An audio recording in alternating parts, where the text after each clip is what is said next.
Hello friends, welcome back to the new video. In this video guys, we are going to talk about how can we off our silent mode setting in our Redmi phone device guys. In your phone setting guys, you want to off your silent mode, so you can off it. And guys, now let's see how to off silent mode in our Redmi phone device. In this video guys, I am going to show you. So friends, now let's see how to off it.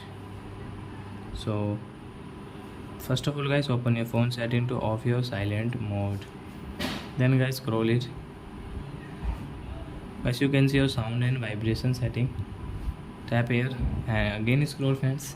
Guys, you can see your silent mode, silence, calls and notification. So as you can, silent mode is off. So guys, you can off your silent mode in your Redmi phone. So I hope friends you have understood how to off silent mode. So that's it guys, thanks for watching. Now we will meet on next video with new topic.